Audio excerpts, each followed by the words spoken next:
सच्चिदानंद सद्गुरु साईनाथ महाराज की जय। सद्गुरु श्री साईनाथुनि शरद बाबूजी की जय।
श्री सच्चिदानंद सद्गुरु साईनाथ महाराज की जय। सद्गुरु श्री साईनाथ शरद बाबू जी की जय। శ్రీ సాయి భక్త అనుభవ సంహిత సెప్టెంబర్ 11వ తేదీ 1936 థానా. అబ్దుల్ రహీం షంషుద్దీన్ రంగారి, పెయింటర్, వయసు 65 సంవత్సరాలు, ముసల్మాను, మహాగిరి, తానా. 1913లో థానాలోనే కాకుండా షిరిడీలో కూడా ప్లేగు వ్యాపించింది. అప్పుడు నా భార్య ఏదో తెలియని జబ్బుతో నెల రోజుల నుండి బాధపడుతూ ఉంది. ఆమె గొంతు, దవడలు వాచి ఏమీ తినలేని పరిస్థితి ఏర్పడింది. ఎన్నో మందులు వాడాం, కానీ ఫలితం లేకుండా పోయింది. మా పొరుగున నివసించే స్థానిక ప్లేడర్ అయిన ఆర్జీ గుప్తే అతడు నా భార్యను షిరిడీలో ఉన్న సాయిబాబా వద్దకు తీసుకువెళ్ళమని, అలా చేస్తే ఆమె జబ్బు నయమవుతుందని సలహా ఇచ్చాడు. అతని సలహా పాటించి షిరిడీ బయలుదేరాం. ప్రయాణం మొదలైనప్పుడు ఆమె ఏమీ తినలేని పరిస్థితిలో ఉంది. కానీ మార్గ మధ్యంలో ఎగత్పురులో ఆమె టీ త్రాగగలిగింది. నాసిక్లో కొంచెం ఆహారం తీసుకోగలిగింది. ఇది ఒక శుభ సూచకం. ఆమె త్వరగా కోలుకోసాగింది. మేము షిరిడి చేరాము. నేను మసీదులోనికి వెళ్ళి బాబాకు నమస్కరించాను. వారు హిందూస్థానీలో మాట్లాడారు. బాబా, ఎక్కడి నుండి వస్తున్నావు? నేను, తానా. దేనికోసం? నేను, నా భార్య గొంతు వాపుతో బాధపడుతుంది. బాబా, ఆమెను మసీదులోనికి రమ్మని చెప్పు. ఆమెలోనికి తీసుకువెళ్ళాను. ఆమె బాబాకు నమస్కరించగా బాబా ఆమె శిరస్సుపై తమ హస్తాల నుంచి భగవంతుడు మంచి చేస్తాడు, ఖుదా అచ్చా కరేగా అని ఆశీర్వదించారు. బాబా అడగకుండానే నేను వారికి రూపాయి 4 అణాల దక్షిణ సమర్పించాను. వారు స్వీకరించి ఊదిని ప్రసాదించారు. తర్వాత మేము 2 గంటలు అక్కడ గడిపాము. నా భార్య గొంతు దవడవాపు త్వరగా తగ్గిపోసాగాయి కనుక ఇంకా అక్కడి నుండి బయలుదేరవచ్చు అనిపించింది. కానీ బాబా నన్ను అక్కడే ఉండమన్నారు. నా భార్య 2 ఏళ్ల కొడుకుతో కొత్త ప్రదేశంలో ఉండడం ఇష్టం లేక బాబా అనుమతి తీసుకోకుండానే ఇంటికి బయలుదేరాము. మేము వచ్చిన టాంగా గ్రామంలో ఉంది. మేము దానిలోనే తిరిగి కోపరగాంకు బయలుదేరాము. సగం దూరం వెళ్ళేంత వరకు మాకు ఏ ఇబ్బంది కలగలేదు. కానీ కొద్దిసేపటి తర్వాత టాంగా ఇరుసు విరిగిపోయింది. అప్పుడు రాత్రి 10 గంటలైంది. వేరే వాహన వసతి లేక నిర్మానుష్యమైన దారిలో చిక్కుకొనిపోయాము. ఆ రాత్రి వేళ మేము అన్ని మైళ్ళ దూరం వెనుకకు నడవలేము, ముందుకు వెళ్ళలేము. మరో ప్రక్క దారి దోపిడి దొంగల భయం, తలదాచుకునేందుకు చోటు లేక చలిలో వణుకుతూ 2 గంటలు గడిపాము. అటువంటి ఇబ్బందికర పరిస్థితి ఎవరికీ రాకూడదు. బాబా మాటలు పెడచెవిన పెట్టినందుకు చింతించాము. అర్ధరాత్రి దాటిన తరువాత ఏదో బండి వస్తున్న చప్పుడు వినిపించింది. బండివాడు థానావాలా నడుచుకుంటూ వస్తున్నాడు. నేను అతనిని ఆపి నేనే థానావాలా అని చెప్పాను. ఈ అర్ధరాత్రి సమయంలో మా దుస్థితి ఎలా తెలిసింది, ఇక్కడికి ఎలా వచ్చావని ఆ టాంగా వాలాను అడిగాను. నన్ను బాబా పంపించారని అతడు చెప్పాడు. ఎందుకోసం అని నేను అడిగాను. మిమ్మల్ని తీసుకువెళ్ళడానికి అని చెప్పాడు. తర్వాత మేము ఆ టాంగా ఎక్కి షిరిడీకి చేరాము. మేము మసీదు చేరేసరికి రాత్రి 1 లేక 2 గంటలే ఉంటుంది. బాబా మమ్మల్ని చూస్తూనే, నా అనుమతి లేకుండా మీరు వెళ్ళారు, అందుకే ఇలా అయింది అన్నారు. మీ అనుమతి తీసుకోకుండా వెళ్ళినందుకు క్షమించండి అన్నాను. అప్పుడు బాబా మమ్మల్ని ఆ రాత్రి మసీదు వద్దే ఉండమని చెప్పారు. తరువాత వారు లోపలికి వెళ్ళి తమ సహజ రీతిలో ధ్యానమగ్నులయ్యారు. మరుసటి ఉదయం బాబా భిక్షకు వెళ్ళి రొట్టెలు కూర తీసుకువచ్చారు. వారు కొంత తీసుకున్న తర్వాత మిగిలింది మాకిచ్చి తినమన్నారు. మేము తిన్నాం. బాబా ఇచ్చిన రొట్టెలు నా భార్య తినగలిగింది. మేము షిరిడీలో ఆ రోజు గడిపిన 2 గంటల సమయంలో వారితో మాట్లాడింది చాలా తక్కువ. నేను బాబా చేతులకు నుదుటికి చందనం పూసి ఉండడం గమనించాను. ముస్లింలు ఇలా చందనం పూసుకోరు కదా, మీరెందుకు అంగీకరించారని బాబాని అడిగాను. బాబా, జైసా దేశ్ తైసా వేష్, ఏ దేశంలో ఉంటే ఆ దేశకాల పరిస్థితులకు అనుగుణంగా నడుచుకోవాలి అన్నారు. వాళ్ళు తమ తమ దైవాలను పూజించడానికి బదులు నన్ను వాళ్ళ దేవునిగా భావించి పూజిస్తున్నారు. దానికి నేనెందుకు అభ్యంతరం చెప్పి వారిని నొప్పించాలి? నేను కూడా భగవంతుని భక్తుడినే అని కూడా అన్నారు. తర్వాత మా సంభాషణ ఇలా జరిగింది. బాబా, నీవు నిన్న వచ్చుంటే బాగుండేది. నేను, ఎందుకు? బాబా, నిన్న భజన జరిగింది. రాత్రంతా నేను ఏడ్చాను. వాళ్ళని తిట్టారు. నేను, వాళ్ళు మిమ్మల్ని ఎందుకు తిట్టారు? బాబా, నేను తిట్టారని చెప్తే అందరూ అర్థం చేసుకోలేరు, కానీ నీవు అర్థం చేసుకోగలవు. అంటే మహాత్ములు నిందాస్తుతులను సమభావంతో స్వీకరిస్తారు. కొందరైతే స్తుతిని నింద అని వ్యవహరిస్తారు. పైన ఉదహరించిన భజనలో బాబాను గొప్పగా కీర్తించుంటారు. బాబా ఆ స్తుతిని తమ స్వాభావిక రీతిలో నింద అని ప్రస్తావించారు. భగవంతుని సంకీర్తనలో హృదయాన్ని ద్రవింపజేసే సంగీతం ఆర్తి ఆర్ద్రతలతో సంగమించినప్పుడు మహాత్ముల చేత కూడా కన్నీరు పెట్టిస్తుంది. నేను, భగవంతుని స్తుతిస్తూ పాడుతున్నప్పుడు భక్తుడు ఏడుస్తాడు, నవ్వుతాడు, నృత్యం కూడా చేస్తాడు. బాబా, అవును, నీవు చెప్పింది నిజమే. నీకు నీ గురువు ఉన్నారు కదా? నేను, ఉన్నారు. వారి పేరు హబీబ్ అలీ షా చిస్తీ నిజామీ. బాబా, అందుకే నీవు సరిగ్గా అర్థం చేసుకోగలిగావు. మా గురువు నేను ఇక్కడికి రావడానికి 12 సంవత్సరాల ముందే సమాధి చెందారు. వారు బయటకు వెళ్ళినప్పుడు భక్తుల సంగీత వాద్యాలతో ఆయన అనుసరించేవారు. నాకు వెంటనే ఆ విషయం గుర్తుకొచ్చింది. తర్వాత బాబా మాకు ఇంటికి వెళ్ళడానికి అనుమతించారు. నేను బయటికి వెళ్ళి టాంగా కోసం చూశాను. ఎంతసేపు చూసినా టాంగా కనపడలేదు. నేను తిరిగి వెళ్ళి బాబాకు ఈ విషయం చెప్పాను. బాబా, వెళ్ళి చూడు, అక్కడ ఒక టాంగా ఉంది అన్నారు. నేను వెళ్ళి చూశాను. నిజంగానే అక్కడ టాంగా ఉంది. అకస్మాత్తుగా అక్కడికి టాంగా ఎలా వచ్చిందో మాకు అర్థం కాలేదు. బాబా ఆశీర్వాదాలు పొంది మేము తిరిగి వచ్చాం. నా భార్య ఆరోగ్యం బాగైంది. ఆ తర్వాత 7 సంవత్సరాలకు ఆమె చనిపోయింది.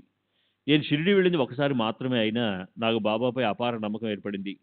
ప్రతి రాత్రి నిద్రించే ముందు వారిని, ఇతర సాధువులను స్మరించుకుంటాను. నేను బాబాను ఆర్తిగా తలుచుకున్నప్పుడు వారు నాకు దర్శనమిస్తారు. శ్రీ సచ్చిదానంద సద్గురు సాయినాథ్ మహారాజ్ కీ జై. సద్గురు శ్రీ సాయినాథుని శరద్ బాబూజీ కీ జై.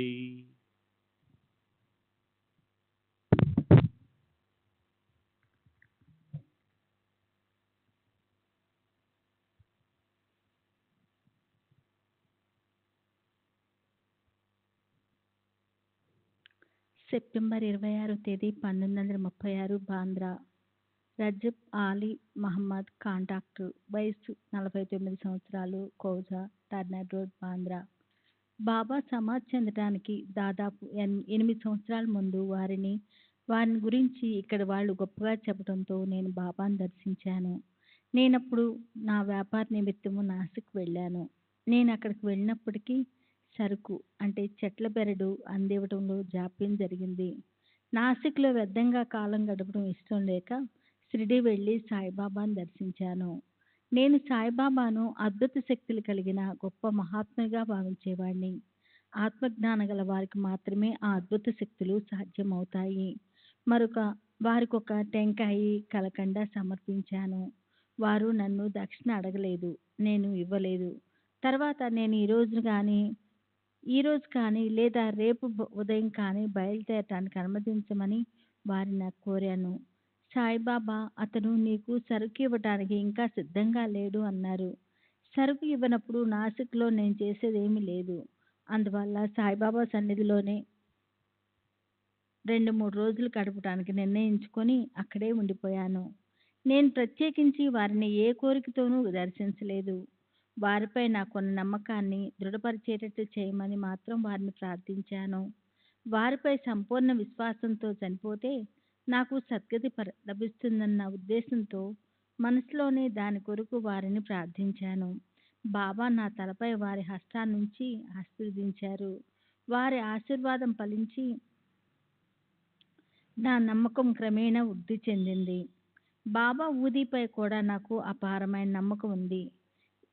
ఈ ఊదీని ఛాతికి, కళ్ళకు, నుదుటికి పూసుకొని బాబాను ధ్యానించేవాడిని. నా కష్టాలన్నీ సమసిపోయాయి. ఇంకా వివిధ సందర్భాల్లో ఊదిని ఉపయోగించి సత్ఫలితాలు పొందేవాడిని. 5 సంవత్సరాల క్రితం నా గేదె ఒకటి ఈనలేక చాలా అవస్థపడింది. దాని బాధ చూడలేక పశువుల డాక్టర్ని పిలిపించాను. నేను మున్సిపాలిటీలో శానిటరీ కమిటీకి చైర్మన్ అయినందున వల్ల అతను వచ్చి గేదెకి చికిత్స చేశాడు. కానీ ప్రయోజనం లేకపోయింది. నేను బాబాను ధ్యానించి దాని తలపై ఊదీ రాశాను.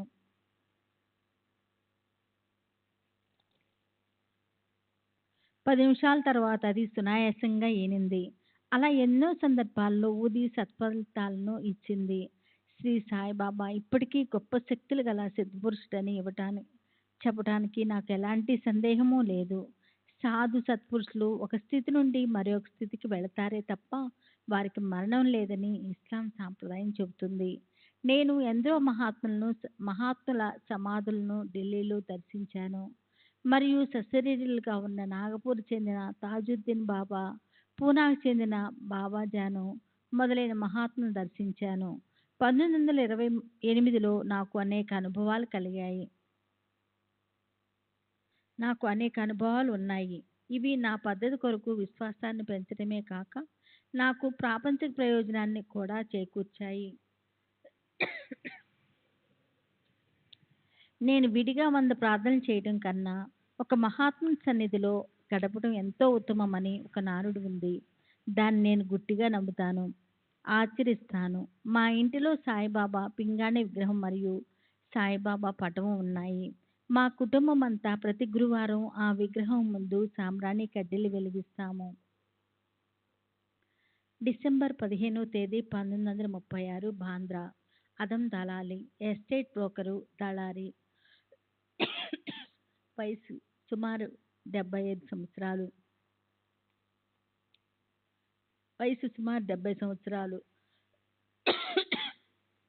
నౌపాడ మసీద్ దగ్గర బాంద్రా. నేను ఎంతో కాలం నుండి శ్రీ సాయిబాబా భక్తుడును. వారితో నాకున్న అనుభవాలు శ్రీ సాయిలీలా మాసపత్రికలో ప్రచురింపబడ్డాయి. చాలా కాలం నుండి నేను బాబా వద్దకు వెళుతున్నాను. వారు దయామయులు, గొప్ప దాతృత్వం కలవారు. వారు నాకెన్నో సందర్భాల్లో సహాయపడ్డారు. ముఖ్యమైనవి కొన్ని వివరిస్తాను. నా కుమారుని వివాహం జరపదలిచి బాబా అనుమతి కోసం వారిని ఎన్నోసార్లు ప్రార్థించాను.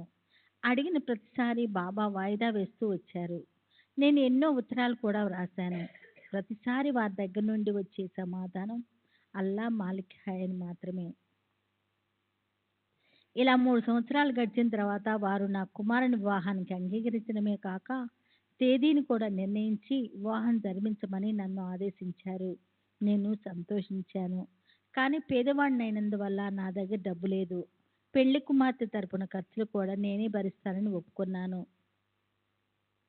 నేను బాబా సహాయాన్ని ఆర్థించాను. నాకు బాబా ఎలా సహాయపడ్డారో వివరిస్తాను. వివాహానికి 10 రోజుల ముందు నాకు అనుకోని విధంగా ఒక పని దొరికి వెంటనే డబ్బు సమకూరింది. నాకు కొంత ఊరాట కలిగింది. ఆ విధంగా వివిధ పనుల ద్వారా అందిన డబ్బుతో నా కుమారుని వివాహాన్ని బాబా నిర్ణయించిన తేదీకి జరిపించగలిగాను. ఇది 1913-14లో జరిగిన సంఘటన.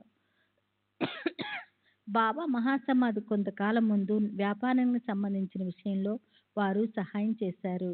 ఒక వ్యక్తి తన భవంతిని తాకట్టు పెట్టి మార్వాడి దగ్గర డబ్బు తీసుకున్న వ్యవహారంలో నేను దళారీగా ఉన్నాను. ఆ భవంతి తాలూకా పట్టా కాగితాలు కలెక్టర్ మంజూరు చేసినట్లు ఉన్నాయి. కానీ తర్వాత అవి నిజమైనవి కావని, నకిలీవని తేలాయి. నాకు ఆ వ్యక్తి గురించి కానీ ఆ పత్రాల గురించి కానీ ఏమీ తెలియదు. కానీ నకిలీ పత్రాలు ఉపయోగించినందుకు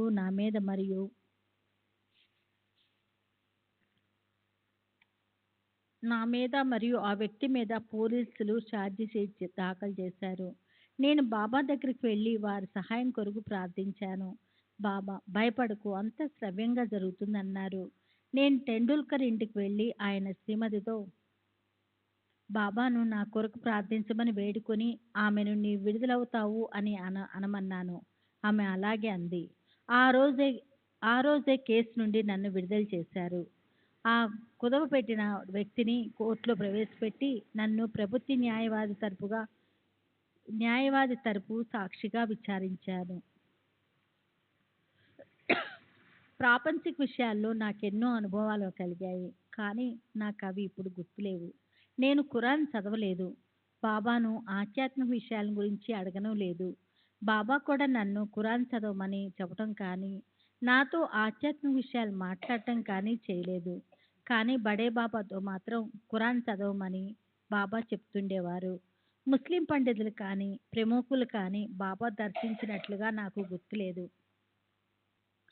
బాబా వివిధ రూపాల్లో నా దగ్గరకు వచ్చి పరీక్షించేవారు. ఒకసారి ఒక బ్రాహ్మణునిగా నా దగ్గరకు వచ్చి భిక్ష అడిగారు. నేను అతనికి 2 అణాలు ఇచ్చి పంపాను.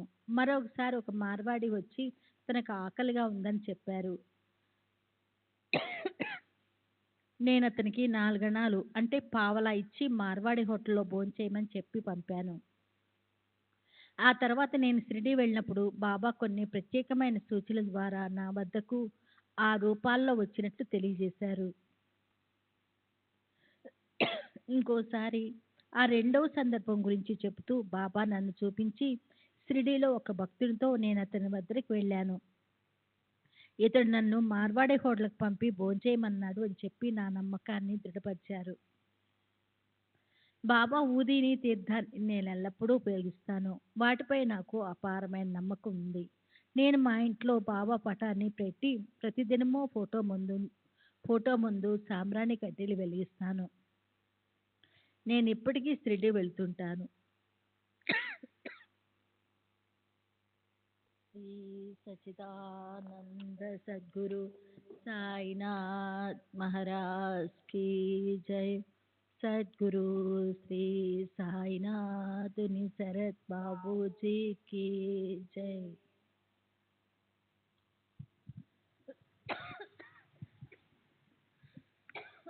శ్రీ సచ్చిదానంద సద్గురు సాయినాథ్ మహారాజ్ की जय।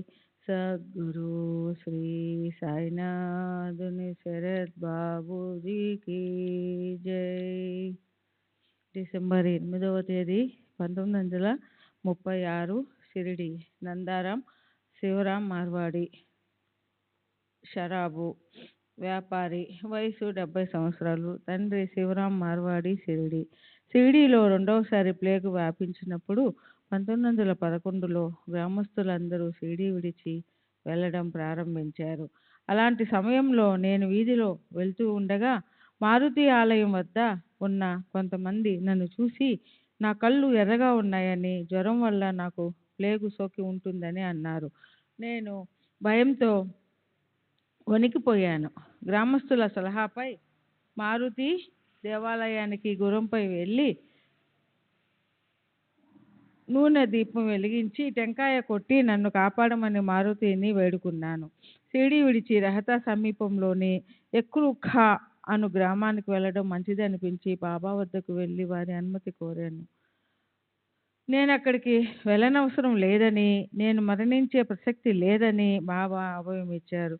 ఇంకా నేను చనిపోయేంత వరకు నిన్ను చావనివ్వను అని హామీ ఇచ్చి ఊది ప్రసాదించారు. నేను షిరిడీలోనే ఉండిపోయాను. నా జ్వరం తగ్గిపోయింది.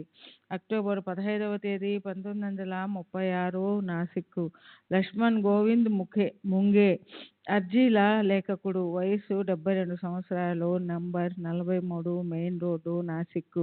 నేను బాబా వద్దకు 46 సంవత్సరాల క్రితం వెళ్ళాను. మా బంధువులైన వామన్ రావు, రంగనాథ్ విజాపూర్కర్, అతని సోదరుడు శకారాం షిరిడీలో ఉండేవాళ్ళు. వాళ్ళు ఇప్పుడు లేరు. నేనప్పుడు చిదంబర్ కేశవ్ గాడ్గిల్ అనే సీనియర్ మమల్దార్ వద్ద గుమస్తాగా పనిచేస్తూ ఉండేవాడిని. ఓసారి చిదంబర్ కేశవ్ గాడ్గిల్, నానాసాహెబ్ నిమోన్కర్లు బాబాను దర్శించడానికి షిరిడీ వెళ్తూ ఉండగా వారితో నేను వెళ్ళాను. ఆ మునుపటి రాత్రి గదిలో మేము ముగ్గురు మాత్రమే ఉండగా పడుకోబోయే ముందు గాడ్గిలు బాబాకు సమర్పించడానికి కొన్ని ఖర్జూరపు పండ్లు, సాంబ్రాణి గడ్డి ప్యాకెట్టు, ₹1 ప్రత్యేకించి విడిగా పెట్టుకున్నాడు. మరుసటి ఉదయం మేము ముగ్గురం బాబాను దర్శించాము. ముస్లిం ఫకీరైన బాబాను హిందువులు పూజించడం చూసి నేను ఆశ్చర్యపోయాను. అప్పుడు బాబా గాడ్గిల్ను నా ఖర్జూరపు పండ్లు, సాంబ్రాణి కడ్డీ ప్యాకెట్టు ₹1 నాకు ఇవ్వు అన్నారు. ఈ మాటలు విని నేను నిశ్చేష్టుడనయ్యాను. వారు సర్వజ్ఞులని అర్థమయ్యింది. గాడ్గిల్ ఆ మూడింటిని బాబాకు సమర్పించాడు. బాబా స్వీకరించారు. నానాసాహెబ్ నిమోన్కర్ తనంతట తానే బాబాకు ₹10 నోటు ఇవ్వబోయాడు. నేను ఫకీర్ను, ఈ డబ్బును తీసుకోను అంటూ బాబా తిరస్కరించారు. తర్వాత గాడ్గిల్ నుండి స్వీకరించిన వాటిని క్రింది విధంగా ఉపయోగించారు. మసీదులో వెలిగించే దీపాలకు నూనె పోయడానికి ₹1ని నూనె వర్తకులకి ఇచ్చారు. సాంబ్రాణి గడ్డలు వెలిగించి పెట్టారు. ఖర్జూరపు పండును అక్కడున్న భక్తులకు పంచారు. ఇది చూసిన తరువాత బాబా ఒక మహనీయులని, వారిని పూజించడం సరైనదే అనిపించింది. నా 26వ ఏట 1990లో నేను బాబాను దర్శించాను. వారప్పుడు రహతాలోని మారుతి దేవాలయంలో ఉన్నారు. నా వివాహం నిశ్చయమైంది. కానీ పెళ్లి కూతురును అలంకరించడానికి నా దగ్గర నగలు లేవు. రహతాలో ఉన్న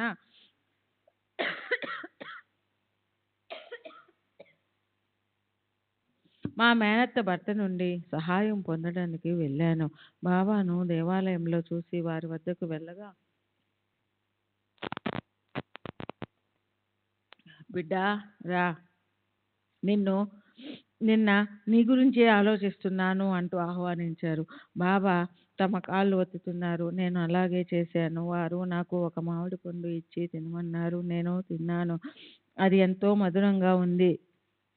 తరువాత బాబా నన్ను ఇలా ప్రశ్నించసాగారు. బాబా, నువ్వు దేనికోసం వచ్చావు? నేను, నా వివాహం నిశ్చయమైంది. నా వద్ద నగలు లేవు. వాటిని అరువు తీసుకోవడానికి వచ్చాను. బాబా, ఎవరికి ఎవరు ఇచ్చేదెవరు, పుచ్చుకునేదెవరు? అవసరానికి ఎవ్వరూ సహాయం చేయరు.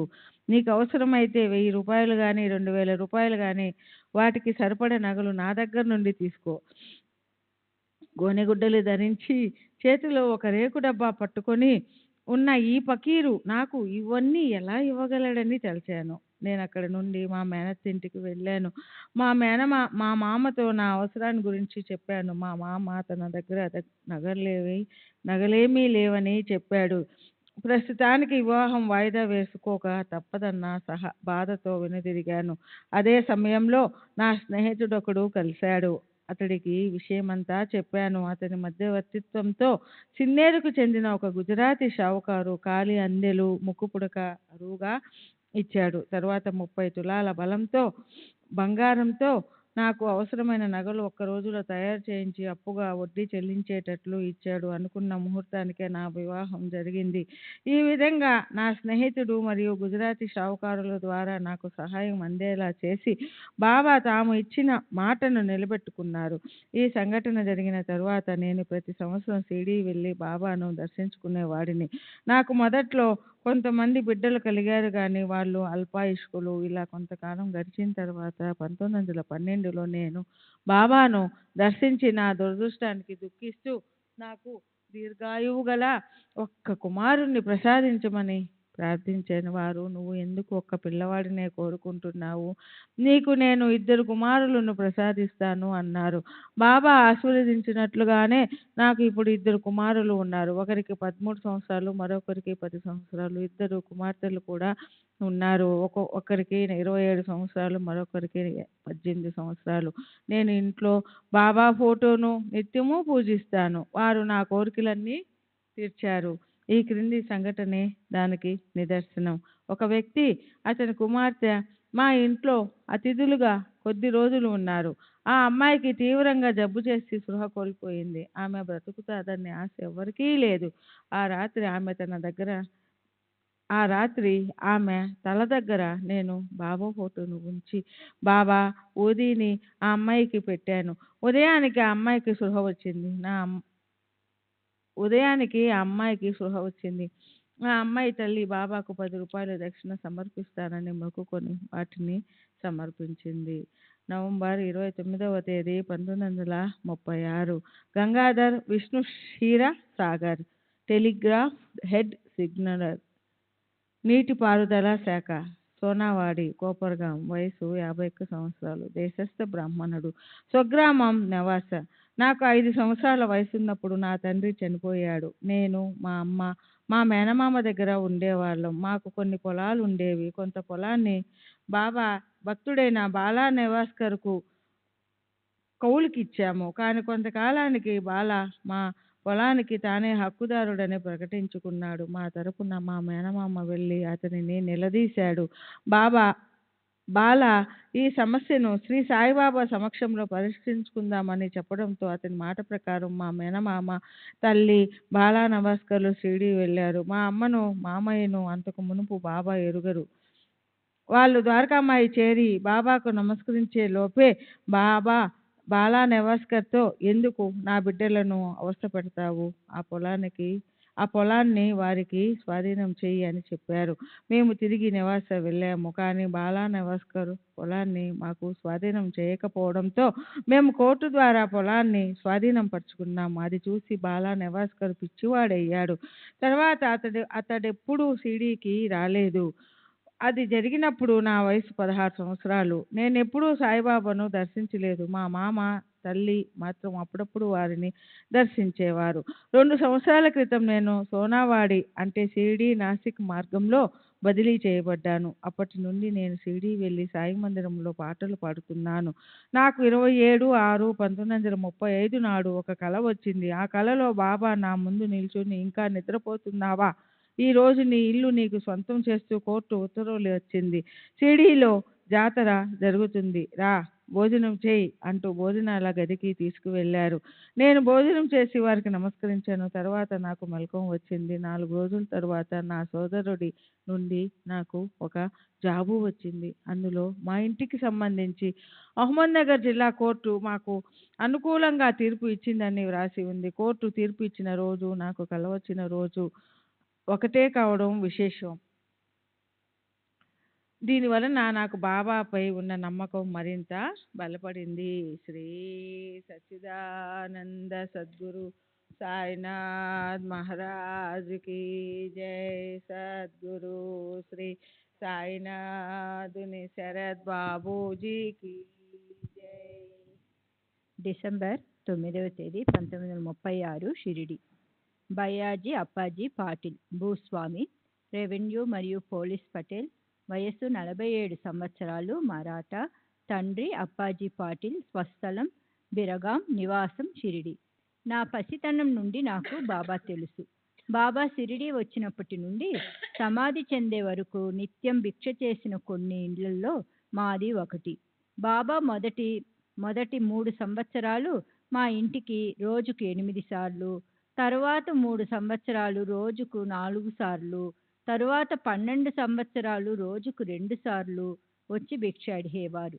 చివరి 12 సంవత్సరాలు రోజుకు ఒక్కసారి మాత్రమే వచ్చేవారు. నా 11వ సంవత్సరం నుండి నేను బాబాను సేవించేవాడిని. నాకు 7 సంవత్సరాల వయసు ఉన్నప్పుడు, అంటే 1896లో రామనవమి ఉరుసు ఉత్సవాలు ప్రారంభమయ్యాయి. అప్పుడే చందనం పూసి తమను పూజించుకోవడానికి హిందువులను, మసీదులో తమ ముందు ఖురాను చదివేందుకు ముస్లింలను బాబా అనుమతించారు. ఈ ఉరుసు ఉత్సవం అప్పా కులకర్ణిచే ప్రారంభించబడింది. అతను ఒక డబ్బు అపహరణ కేసులో ఇరుక్కొని బాబా కృప వలన బయటపడ్డాడు. అందుకు కృతజ్ఞతగా బాబాకు ఉరుసు ఉత్సవం జరిపించాడు. హిందువులు బాబాకు చందనం పూసేవారు. బాబా చందనాన్ని చేతులతో మసీది గోడలకు అద్దేవారు, పంజా గుర్తులు. ఇతర ముస్లింలు కూడా బాబాను అనుసరించి అలాగే పంజా గుర్తులు అద్దేవారు. బాబా మహల్సాపతికి కొంతమంది ముస్లింలకు నుదుటిపై చందనం పూసేవారు. మహల్సాపతి బాబా నుదుటికి చందనం పూసి వారిని పూజించేవాడు. ఆ తరువాత ముస్లింలను మసీదులో నమాజు చేసుకోవడానికి బాబా అనుమతించేవారు. నమాజు జరిగేటప్పుడు అందరినీ నిశ్శబ్దంగా ఉండమని ఆదేశించేవారు. అప్పుడప్పుడు బాబా కూడా నమాజు చేసేవారు. ఇది శనివారాలలో మాత్రమే. ఎవరైనా పేడాలు, ఇతర మిఠాయిలు తెచ్చినప్పుడు బాబా కలాం అనగా పత్యాలాంటిది చదివి తరువాత వాటిని ప్రసాదంగా హిందువులకు, ముస్లింలకు సమానంగా పంచేవారు. ఉరుసు ఉత్సవం జరుపుకునే విధానంలో హిందువులకు, ముస్లింలకు మధ్య విభేదాలు తలెత్తే అవకాశం ఉంటుందని చందనం పంజా గుర్తును హిందువులు, ముస్లింలు అందరిపైన ఒకేలా అద్దేందుకు బాబా అనుమతించారు. ఈ ఉత్సవానికయ్యే ఖర్చు మా నాన్న, నానాసాహెబ్ చాందోర్కర్, తాత్యా పాటిల్ మొదలైన వారు భరించేవారు.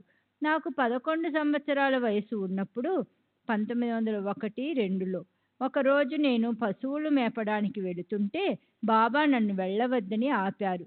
హఠాత్తుగా బాబా నన్ను, ఇతరులను కోప్పడుతూ 4 కుండలను పగలకొట్టారు. తరువాత తమ చేతులను సంకంలాగా నోటి దగ్గర పెట్టుకుని భం భం అని ఊదారు. ఇది మృత్యువు గాని మరేదైనా అశుభ సంఘటన గాని జరగబోతుంది అని తెలియజేసే సంకేతం. అప్పుడు సమయం ఉదయం 9:30 గంటలు. ఆ రోజు రాత్రి 30 ఏళ్ల వయసు గల మా అత్త కుమారుడు దాజీ కోతే జ్వరంతో చనిపోయాడు. బాబా సశరీరులుగా ఉన్న చివరి 14 సంవత్సరాలలో ప్రతిదినం నాకు 4 రూపాయలు ఇచ్చేవారు. వారు మహాసమాధి చెందిన రోజు కూడా నాకు 4 రూపాయలు ఇచ్చారు. ఆ డబ్బును ఎలా ఉపయోగించాలో ఒకసారి బాబానే నాకు స్వయంగా చెబుతూ, కానుకగా గాని అరువుగా గాని ఎవ్వరికీ ఇవ్వవద్దు అన్నారు. ఇంకా ఈ డబ్బులను తినేయకు, ఎవ్వరికీ ఇచ్చేయకు అన్నారు. అందువలన ఆ డబ్బును పొలాలు కొనడానికి ఉపయోగించదలచి వారిచ్చిన డబ్బుతో 84 ఎకరాల భూమిని కొన్నాను. నాకు అంతకుముందే 10-11 ఎకరాల భూమి ఉంది. బాబా తమ కాలజ్ఞానంతో ఎన్నోసార్లు నాకు సహాయపడ్డారు. షిరిడీలోని ఇతర రైతుల వల్ల నేను కూడా నా పొలంలో చెరుకు పంట వేయాలని ఎంతో ఆశపడ్డాను. బాబా చెరుకు వేయవద్దని ఆదేశించారు. కానీ చెరుకు సాగు పట్ల నాకున్న ఆకర్షణ వారి ఆజ్ఞను మీరేటట్లు చేసింది. ఫలితంగా మామూలుగా మెట్టపైరు వేసుకుంటే వచ్చే రాబడి పోవడమే కాకుండా చెరుకు నాటినందున పెట్టుబడి 300 రూపాయలు కూడా నష్టం వచ్చింది. 1913లో మా నాన్న ఎప్పటిలాగా గుర్రంపై బయటికి వెళ్ళాడు. కానీ వచ్చేటప్పుడు పక్షవాతానికి గురయ్యాడు. అప్పటికి ఆయన వయసు 70 సంవత్సరాలకు పైనే ఉంటుంది. ఆయనను బ్రతికించుకోవడానికి నేను మసీదుకి వెళ్ళి బాబాను ఊది అడిగాను. కానీ బాబా, నేను ఊది ఇవ్వను, అల్లా మాలిక్ హై అన్నారు. నేను ఏడ్చాను. ఇది జరిగిన 3వ రోజు ఆదివారం కార్తీక శుద్ధ ఏకాదశి పర్వదినం నాడు మా నాన్న చనిపోయాడు. మరుసటి రోజు నేను ఎప్పటిలాగే మసీదుకి వెళ్ళి బాబా కాళ్ళు మర్దన చేయసాగాను. నాకు భీముడంత బలముందని గర్వపడుతూ ఉండేవాడిని. కనుక మర్దన పూర్తి చేసిన తరువాత వారిని ఎత్తుకుని దుని దగ్గర కూర్చోబెట్టేందుకు ప్రయత్నించాను. అంతకుముందు చాలాసార్లు అలా చేసి ఉన్నాను. కానీ ఆ రోజు వారిని కొద్దిగా కూడా లేపలేకపోయాను. బాబా నా వైపు చూసి పకపకా నవ్వారు. నా గర్వం అణిగిపోయింది. ఆ రోజు ద్వాదశి. బాబా ఆ రోజు నాకు 2 విషయాలు నేర్పారు. మొదటిది గర్వం కూడదని, రెండవది మా నాన్న మరణాన్ని గురించి దుఃఖించవద్దని. బాబా, ఎందుకు దుఃఖిస్తావు? అతను నా తండ్రి 5 నెలలో తిరిగి వస్తాడు అని కూడా అన్నారు. అలాగే 5 నెలల తరువాత నాకు ఒక అబ్బాయి పుట్టాడు. వాడికి ఇప్పుడు 22 సంవత్సరాల 8 నెలలు. బాబా సమాధి చెందే రోజు తమ చెంతనున్న కాకా దీక్షితును అవతలకు పంపి చివరిసారిగా నాకు కొన్ని హితవాక్యాలు చెప్పారు. వాటిని రహస్యంగా ఉంచమన్నారు. ఈ విషయాన్ని ఎవరికైనా వెల్లడిస్తే నీవు మరణిస్తావు అన్నారు. తరువాత నేను వెళ్ళిపోతున్నాను. నన్ను వాడాకు తీసుకుని వెళ్ళు. బ్రాహ్మణులందరూ నాకు దగ్గరగా ఉంటారు అంటూ వారు తుది శ్వాస విడిచారు. అప్పుడు నానాసాహెబ్ నిమోన్కర్ వారి నోటిలో మంచి తీర్థం పోశాడు. కానీ నీళ్లు బయటకు వచ్చేశాయి. నేను వారి చుబుకం క్రిందకి చేతిని పెట్టి బయటకు వచ్చిన నీటిని పట్టాను. తరువాత వారు నాపై ఒరిగి దేహాన్ని త్యజించారు. బాబా సమాధి చెందిన తరువాత ఎన్నో సమస్యలు ఉత్పన్నమయ్యాయి. ప్రభుత్వం వారు ఆస్తులన్నింటినీ స్వాధీనం చేసుకున్నారు. అంతేకాకుండా వారిని ఖననం చేసే విషయమై గ్రామస్తులు 2 పార్టీలుగా విడిపోయి విభేదించుకోసాగారు.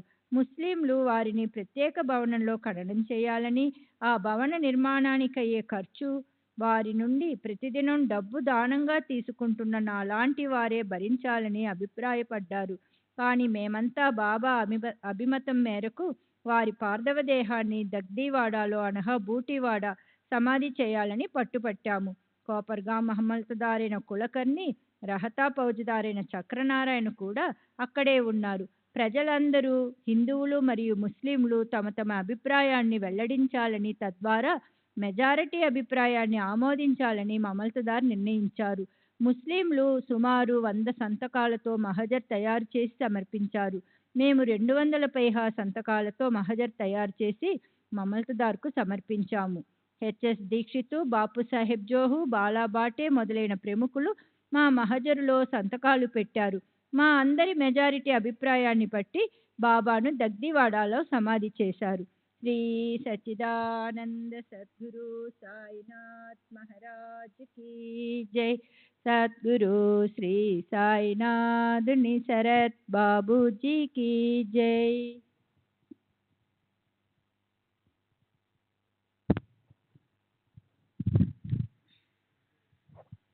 श्री सच्चिदानंद सद्गुरु साईनाथ महाराज की जय.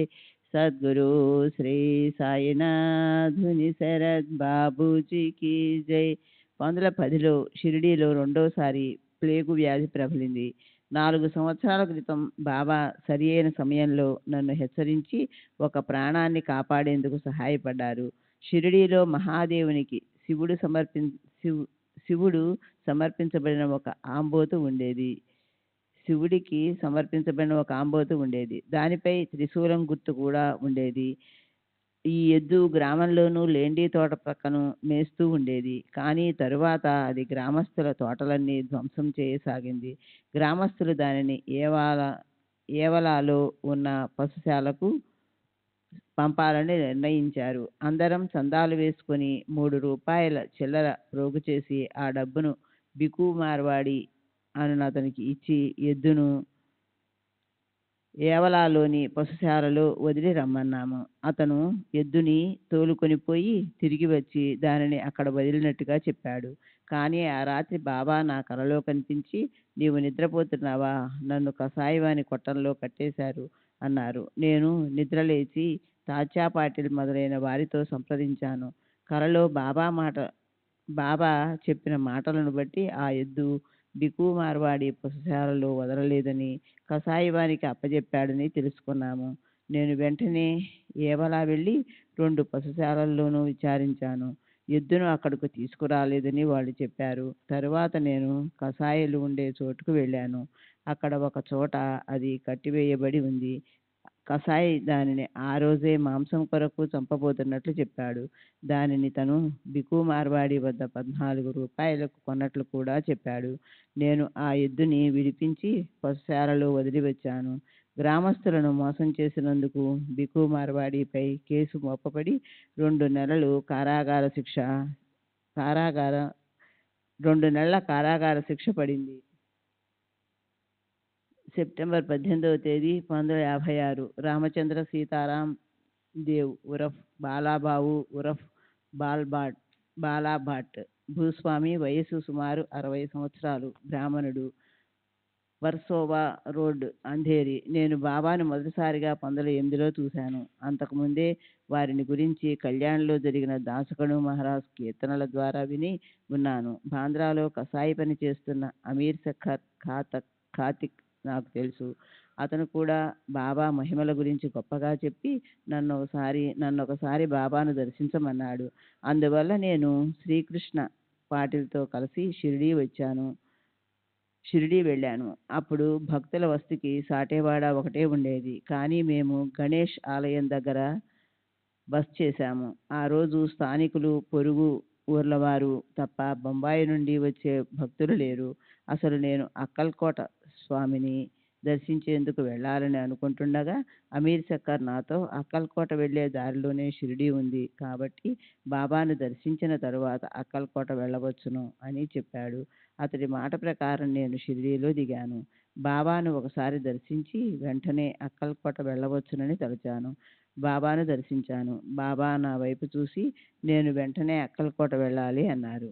నా మనసులోని ఆలోచన గ్రహించిన బాబా శక్తికి ముగ్ధుడనై వారితో షిరిడీలో ఒకరోజు గడప నిశ్చయించాను. ఆ మహాత్ముని సన్నిధిలో లభించే ఆనందం కన్నా నేను మరేమీ ఆశించలేదు. అలాగే ఒకరోజు గడిపి మర్నాడు వారు అనుమతితో అక్కల్కోట వెళ్ళాను. శ్రీ సచ్చిదానంద సద్గురు సాయినాథ్ మహారాజ్ కీ జై. సద్గురు శ్రీ సాయినాథుని శరద్ బాబూజీ కీ జై. సచిదానంద సద్గురు సాయినాథ్ మహారాజ్ కీ జై. సద్గురు శ్రీ సాయినాథుని శరత్ బాబూజీ కీ జై. నేను బాబా వైపు ఆకర్షింపబడి తరచూ షిరిడీ వెళ్ళేవాడిని. అందుకే ఆ సంవత్సరం దీపావళికి షిరిడీ వెళ్ళాను. అప్పుడు బొంబాయి నుండి వచ్చిన భక్తులు చాలామంది బాబా వద్ద ఉన్నారు. నాతో పాటు 5-6 మంది వచ్చారు. నేను రాత్రి 8 గంటల నుండి అర్ధరాత్రి వరకు మసీదులో బాబా వద్ద గడిపి, మీరు నా గురువుగా ఉండి నాకేదైనా ఉపదేశం ఇవ్వమని వారిని ప్రార్థించాను. అప్పుడు బాబా, గురువు ఉండవలసిన అవసరం లేదు, అంతా మనలోనే ఉంది. నీవు ఏ విత్తనం నాటుతావో అదే ఫలితాన్ని పొందుతావు. నీవు ఎంత ఇస్తావో అంతే నీకు లభిస్తుంది అన్నారు. నిన్ను నువ్వు చూసుకో, అంతా నీలోనే ఉంది. నీ అంతరాత్మ ప్రబోధాన్ని ఆలకించు, దానికి అనుగుణంగా నడుచుకో, అదే నీ గురువు అన్నారు. నేను బాబాను ఉపదేశం అడిగే నాటికి ఈనాటికి నాకు రత్నగిరిలో సాంప్రదాయ గురువు ఒకరున్నారు. బాబాపై భక్తి విశ్వాసాలు పెరిగే కొద్దీ పండరీపూర్, అక్కలకోట యాత్రలకు వెళ్ళటం తగ్గించాను. నేనప్పుడు 2 ఉద్యోగాలు చేస్తుండేవాడిని. మొదటిది స్థానిక పాఠశాలలో అసిస్టెంట్ మాస్టర్, రెండవది స్టాంపు వెండర్. కమిషన్ పై కోర్టు స్టాంపులు అమ్మడం. మామూలుగా స్కూలుకు సెలవు పెట్టి షిరిడీ వెళ్ళేవాడిని. కానీ బాబా నా సెలవు పూర్తయిన చాలా రోజుల వరకు నన్ను షిరిడీలోనే ఉంచేవారు. స్కూలు అధికారులు నేను సెలవు కాలంలో ఎక్కడ గడుపుతున్నానో విచారించి నాకు తాకీదులు ఇచ్చేవారు. శ్రీ సచ్చిదానంద సద్గురు సాయినాథ్ మహారాజ్ కీ జై. సద్గురు శ్రీ సాయినాథుని శరత్ బాబూజీ కీ. ఇలా కొంతకాలం గడిచిన తర్వాత బాబా సన్నిధి, ఉపాధ్యాయ వృత్తి ఈ రెండింటిలో ఏదో ఒక్కటే ఎన్నుకోవలసిన అవసరం ఏర్పడింది. నేను ఉద్యోగానికి రాజీనామా చేశాను. స్టాంప్ వెండర్ పని మాత్రం కొనసాగించాను. దీని వలన నాకు రోజుకు 20 రూపాయల నుండి 25 రూపాయల వరకు రాబడి వచ్చేది.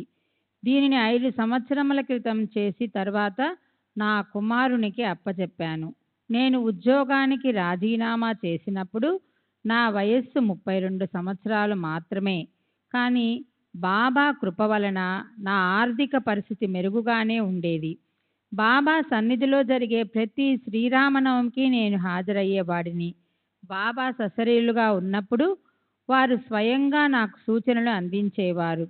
వారు సమాధి చెందిన తర్వాత వారి పటం ముందు చీటీలు వేసి ప్రార్థించడం ద్వారా వారి ఆదేశాలను తెలుసుకునేవాడిని.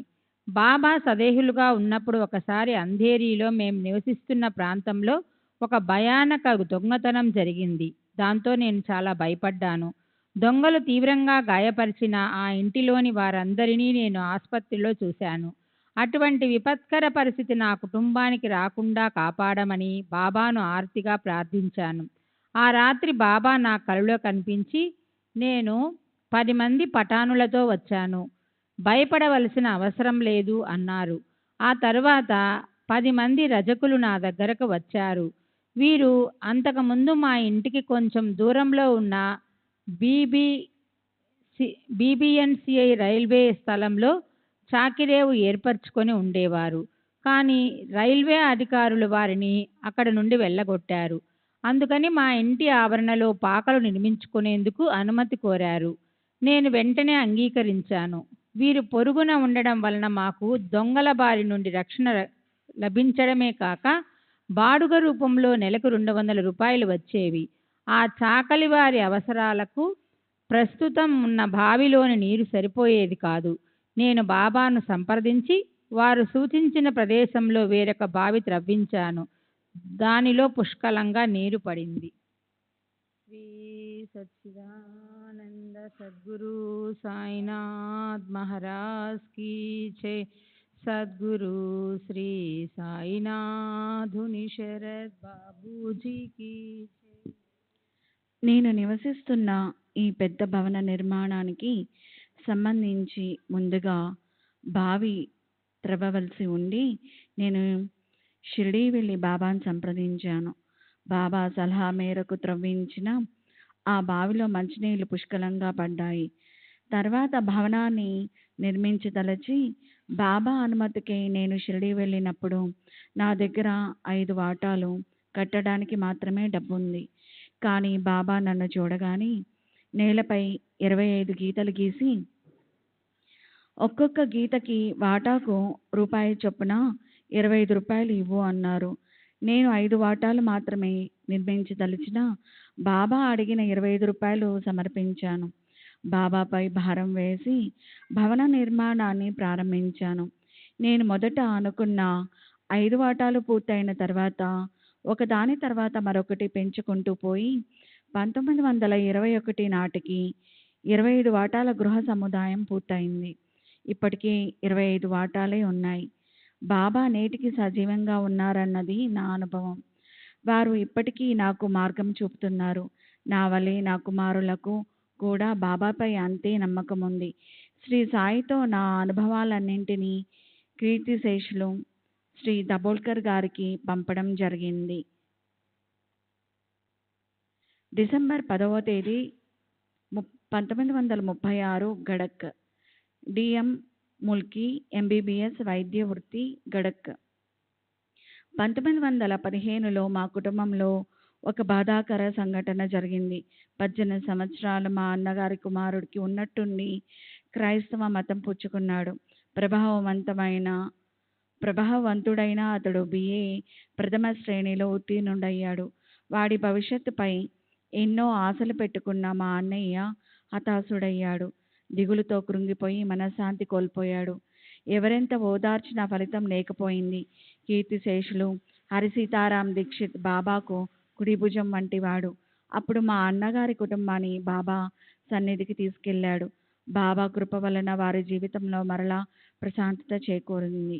శ్రీ సచ్చిదానంద సద్గురు సాయినాథ్ మహారాజ్ కీ జై. సద్గురు శ్రీ సాయినాథ్ శరత్ బాబూజీ की जय।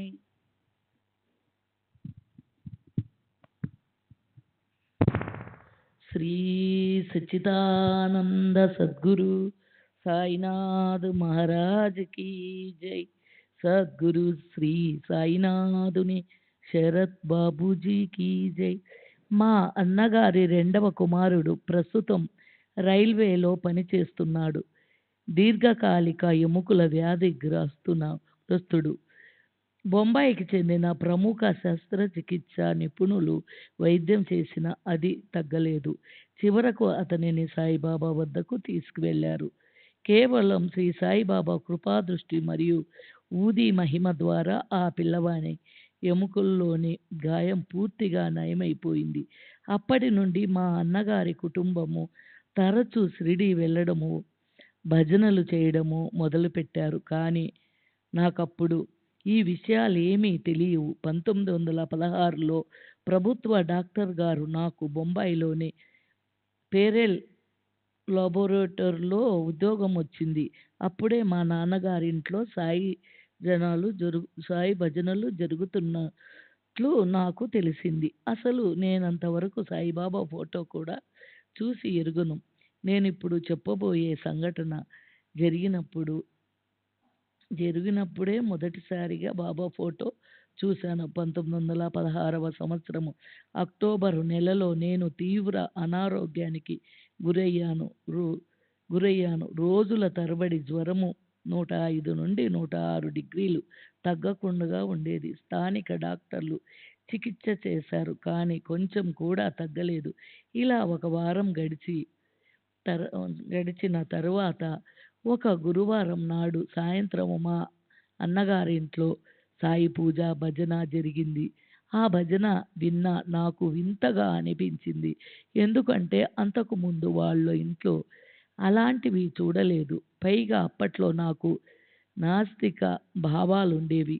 గురు స్వరూపులైన సాయినాథుడు నన్ను నాస్తిక భావాల నుండి కాపాడదలిచారేమో. నాకు 10 డిగ్రీల జ్వరము ఉంది. 10.6 డిగ్రీలు జ్వరం ఉంది.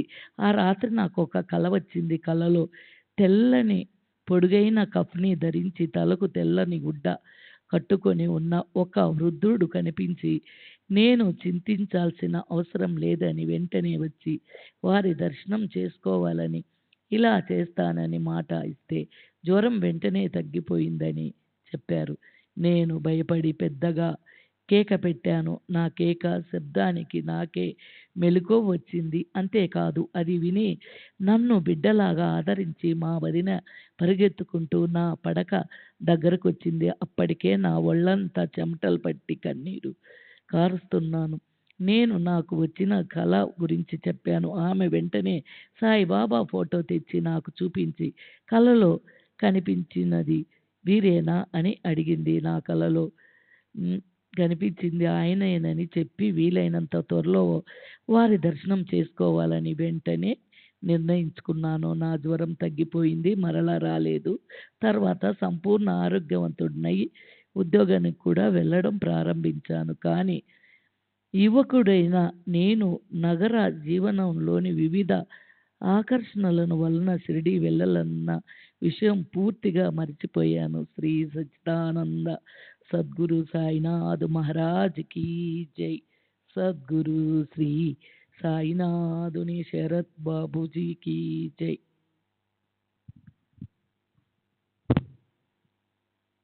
అప్పట్లో నేను బొంబాయి నుండి పల్లె ప్రాంతాలకు బదిలీ చేయించుకోవడానికి గట్టిగా ప్రయత్నించాను. కానీ నా ప్రయత్నాలు ఏవీ ఫలించలేదు. అందువల్ల నేను బొంబాయిలోనే కొనసాగాను. 1917 ఫిబ్రవరిలో సాయి మహారాజు నా కలను, నేను వాగ్దానాన్ని నెరవేర్చలేకపోవడాన్ని ఈ విధంగా గుర్తు చేయదలిచారు. నాకు నాసిక్ జిల్లాలోనున్న మాలేగాం అనే ఊరికి బదిలీ అయింది. మాలేగాం వెళ్లేందుకు మన్మాడ్ కోపర్గాం మీదుగానే వెళ్ళాలి. షిరిడీ వెళ్లేందుకు కోపర్గాం స్టేషన్లో దిగాలి. నేను మాలెగాం వెళ్ళి నా పని ఒత్తిడిలో పడి మరలా ఆ విషయాన్ని మరిచిపోయాను. దాంతో మరో సంఘటన ద్వారా బాబానే నాకు తిరిగి గుర్తు చేశారు. మాలెగాంలో నేనొక ప్రసవ సంబంధమైన శస్త్రచికిత్స చేస్తున్నప్పుడు ఆ స్త్రీ గర్భంలోని ఒక భాగం తాలూకు కుళ్ళిన ద్రవం నా ఎడమ కంట్లో పడింది. నేనప్పుడు దానిని గమనించలేదు. గమనించేటప్పటికే కన్ను బాగా వాచి విపరీతంగా బాధించసాగింది. నేనక్కడ ఒంటరిగా ఉన్నాను. ఇంతకుముందు ఎన్నడూ ప్రార్థించని విధంగా ఆర్తితో బాబాను ప్రార్థించాను. వారు నా అపరాధానికి శిక్షించక దయతో నా ప్రార్థన మన్నించారు. తమ భక్తులు ఎంత చండాలులైనా వాళ్ళు కష్టాలు అనుభవించడం బాబా సహించలేరని అప్పటి నుండి నాకు దృఢ విశ్వాసం ఏర్పడింది. అహంకారం లేని నిష్కల్మష భక్తిని బాబా కోరుకునేది. నాసిక్లోనున్న సివిల్ సర్జను నా కన్ను పోవచ్చన్న అభిప్రాయాన్ని వెళ్ళబుచ్చాడు. కానీ బాబా కృప వలన వారం రోజులకి నా కన్ను బాగైపోయింది. అప్పుడు నా భార్య కూడా వచ్చి నాతోనే ఉంది. బాబా దర్శనం చేసుకోకుండా బొంబాయి తిరిగి వెళ్ళకూడదని మేము మొక్కుకున్నాము. 1 నెల తర్వాత ఉద్యోగరీత్యా నన్ను బొంబాయికి రమ్మని ఆదేశం వచ్చింది. ఇది నా మొక్కు తీర్చుకునేందుకు మంచి అవకాశంగా తోచింది. మేము మన్మాడ్ నుండి దోండ్ వెళ్లే రైలు ఎక్కేందుకు వేకువజామున కాస్త ముందుగానే మన్మాడ్ స్టేషన్కి చేరుకున్నాము. నేను ప్లాట్ఫారంపై నడుస్తూ ఉండగా నాకు ఒక దేశస్థ బుకింగ్ క్లర్క్ తటస్థపడ్డాడు. మా సంభాషణలో మేము బాబా దర్శనానికై షిరిడీ వెళ్తున్నట్లు అతనికి చెప్పాను. ఇది వినిన వెంటనే అతను బాబాపై తిట్ల వర్షం కురిపించాడు. బాబా నైతిక ప్రవర్తన కూడా మంచిది కాదని చెప్పాడు. దాంతో మేము షిరిడీ ప్రయాణం మానుకొని వెంటనే తర్వాత రైలుకు బొంబాయికి వెళ్ళిపోయాము. ఆ విషయం గుర్తుకు వచ్చినప్పుడల్లా ఈనాటికి నేను బాధపడుతూనే ఉంటాను. బొంబాయి వెళ్ళిన నెల రోజుల తర్వాత మా వదిన ప్రోద్బలంతో మేము షిరిడీకి బయలుదేరాము. ఈసారి కూడా కొన్ని అడ్డంకులు ఎదురయ్యాయి. కానీ వాటిని లెక్క చేయకుండా షిరిడీ వెళ్ళి బాబాను దర్శించాము.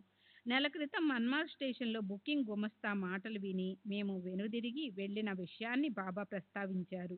మేము సిగ్గుతో తల వంచుకున్నాము. ఆ దృష్టిని మాటలు విన్నందుకు పశ్చాత్తాపడ్డాను. నేను షిరిడీలో 4 రోజులు గడిపాను.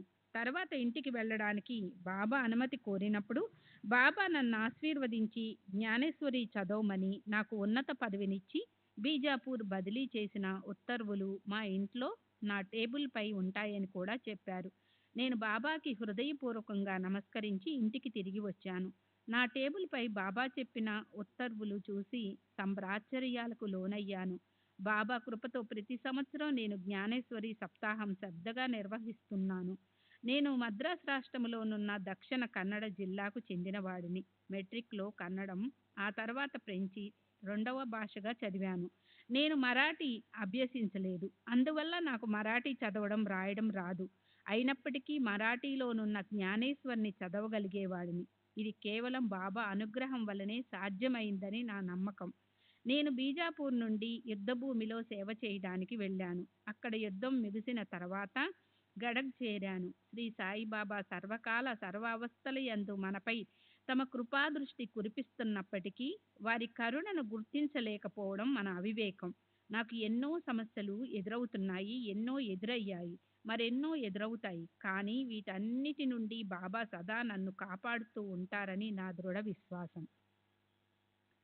డిసెంబర్ 1వ తేదీ 1936 Shirdi. Nagesh Atmaram Sawant, police sub inspector, Bombay city police, Maratha, వయసు 42 సంవత్సరాలు. తండ్రి ఆత్మారాం సావంత్.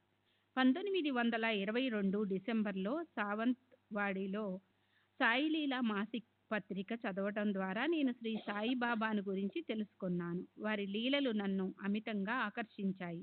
1923 డిసెంబర్లో నా తలపై బల్లి పడింది. అది ఎంతో అశుభ సూచకం. అప్పుడు నా భార్య గర్భవతి. ఆ సమయంలో ఆమె మాల్వాన్ తాలూకా పెందూర్లో ఉంది. నేను 1924 జనవరి ట్రైనింగ్ కొరకు నాసిక్లోని పోలీస్ స్కూల్లో చేరాను. ఆ చదువుపై నాకు అంత ఆసక్తి ఉండేది కాదు. నేనెప్పుడూ బాబా గురించే ఆలోచిస్తూ వారే కాపాడతారని నమ్మి బాబాను ప్రార్థిస్తూ ఉండేవాడిని. నా స్నేహితుడు పి. దేవు నుండి బాబా ఫోటోని తెచ్చుకొని పూజించేవాడిని. నాసిక్లో జరిగిన శాఖాపరమైన పరీక్షలలో నేను ఉత్తీర్ణి కాలేకపోయాను. పరీక్షలో ఫెయిల్ అయిన వారికి సబ్ ఇన్స్పెక్టర్ అయ్యే అవకాశం లేదు. అందువల్ల నేను తాత్కాలిక సబ్ ఇన్స్పెక్టర్గా 5 సంవత్సరాలు కొనసాగాను. మరలా నాసిక్ వెళ్లేందుకు నా ఆర్థిక పరిస్థితులు అనుకూలించకపోవడంతో నేను ఆ ప్రయత్నం కూడా చేయలేదు. పరీక్ష పాస్ అవ్వకుండానే బాబా నన్ను సబ్ ఇన్స్పెక్టర్ ఉద్యోగములో కాయపరుస్తారని నేను పూర్తిగా నమ్మాను. శ్రీ సచ్చిదానంద సద్గురు సాయినాథ్ శరత్ బాబూజీకి జై.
श्री सच्चिदानंद सद्गुरु साईनाथ महाराज की जय.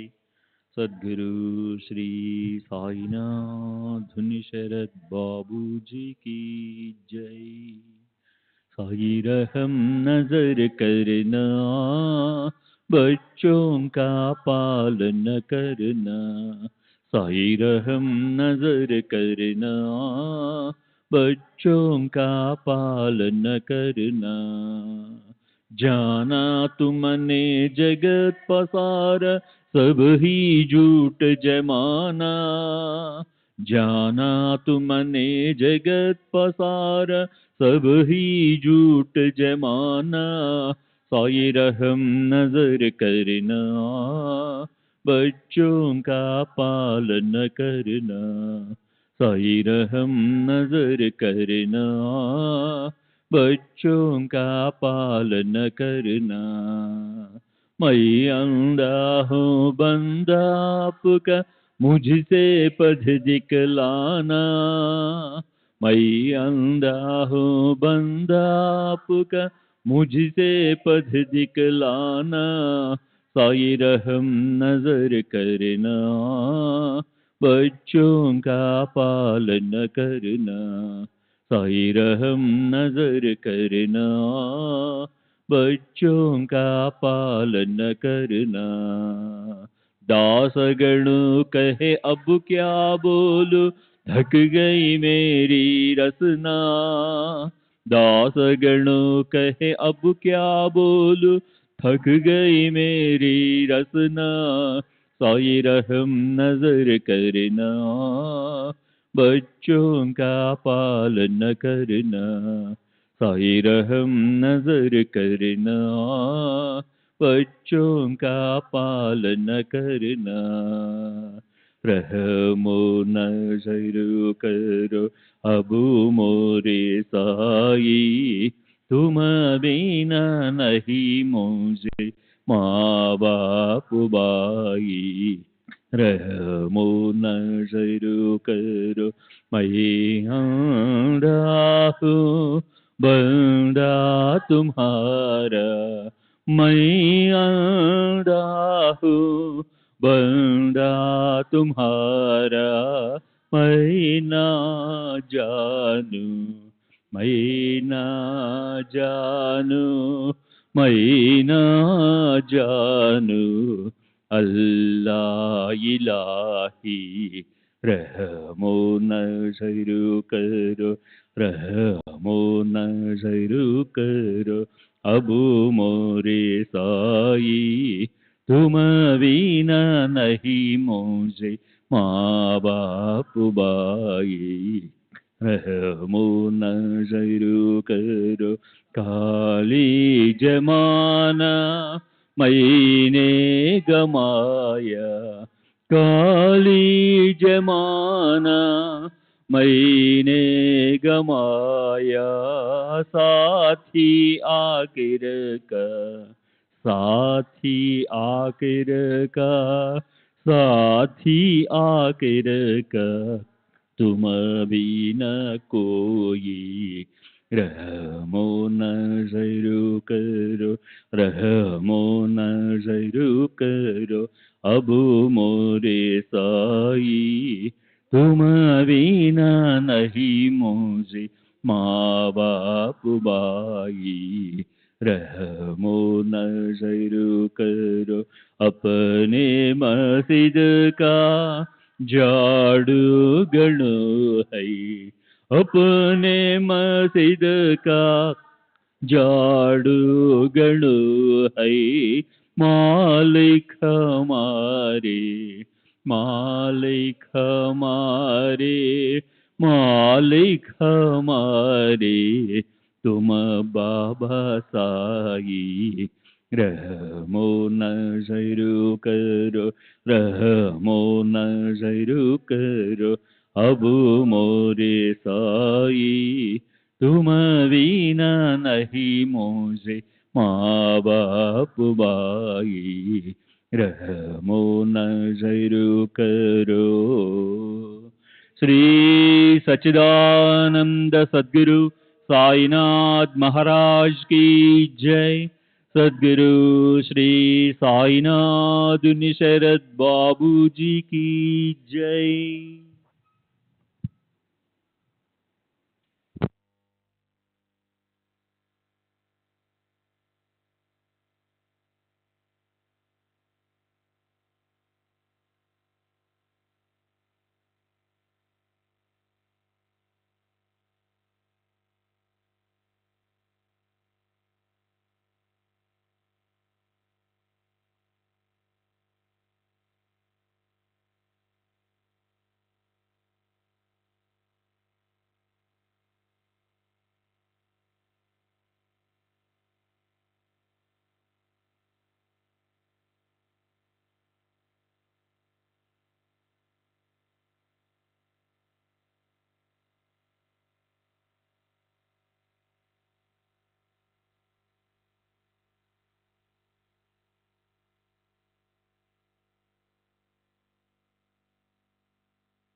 श्री सच्चिदानंद सद्गुरु साईनाथ महाराज की जय। सद्गुरु श्री साईनाथुनि शरद बाबू जी की जय।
बाबा साई बाबा साई